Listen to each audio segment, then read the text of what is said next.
ప్రభునందు ప్రియులారా, ప్రభువు నామమున మీకు వందనములు. ఈరోజు దేవుని యొక్క వాక్య ధ్యానము ఎఫెసీయులకు రాసిన పత్రిక 5వ అధ్యాయము 15-16 వచనాలు. దినములు చెడ్డవి గనుక మీరు సమయమును పోనీయక సద్వినియోగము చేసుకొనుచు అజ్ఞానుల వలె కాక జ్ఞానుల వలె నడుచుకున్నట్లు జాగ్రత్తగా చూసుకొనుడి. దేవుడి ఈ మాటలు దీవించి ఆశీర్వదించునుగాక. గమనించండి ప్రియులారా, మన సమయమును పాడు చేయనిది రెండవ శత్రువు వ్యర్థమైన మాటలే. ఒక మనిషి 24 గంటలలో సగటున 25,000 మాటలు మాట్లాడుతాడని నిపుణులు లెక్కలు కట్టారు. అయితే కొందరు దానికి 2-3 రెట్లు ఎక్కువగా కూడా మాట్లాడేవారు ఉన్నారు. ప్రసంగి గ్రంథము 5వ అధ్యాయం 3వ వచనాన్ని గమనిస్తే, విస్తారమైన పనిపాటల వలన స్వప్నము పుట్టును, పెక్కు మాటలు పలుకువాడు బుద్ధిహీనుడగునని సెలవిస్తూ ఉన్నాడు. విస్తారమైన మాటలలో దోషము ఉండక మానదు, తన పెదవులను మూసుకొని వాడు బుద్ధిమంతుడు అని దేవుని వాక్యము హెచ్చరిస్తూ ఉన్నది.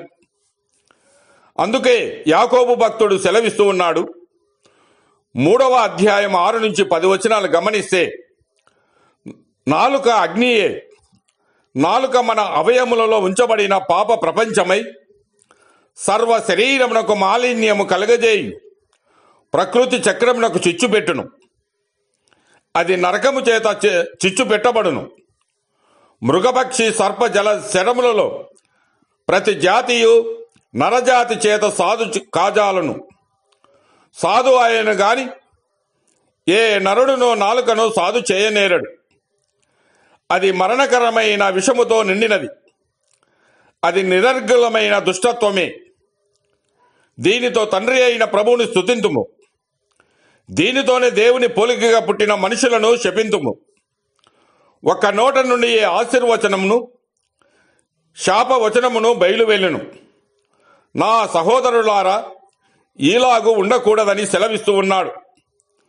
అలాగనే యాకోబు పత్రిక 3వ అధ్యాయం 2వ వచనంలో, ఎవడైనను మాట యందు తప్పని ఎడల అట్టివాడు లోపం లేనివాడై తన సర్వ శరీరమును స్వాధీనముందుంచుకున్న శక్తి గలవాడు అగునని వాక్యము సెలవిస్తూ ఉన్నది.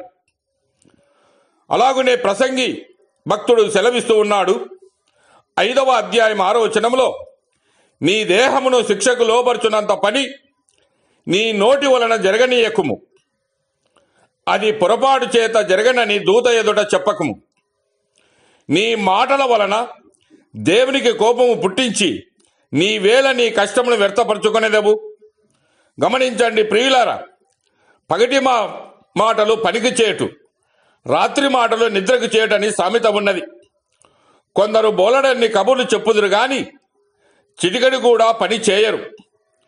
మత్తయి సువార్త 23వ అధ్యాయం 3-4 వచనాలు గమనిస్తే, వారు మీతో చెప్పు వాటినన్నింటిని అనుసరించి గైకొనుడి, అయినను వారి క్రియలు చొప్పున చేయకుడి.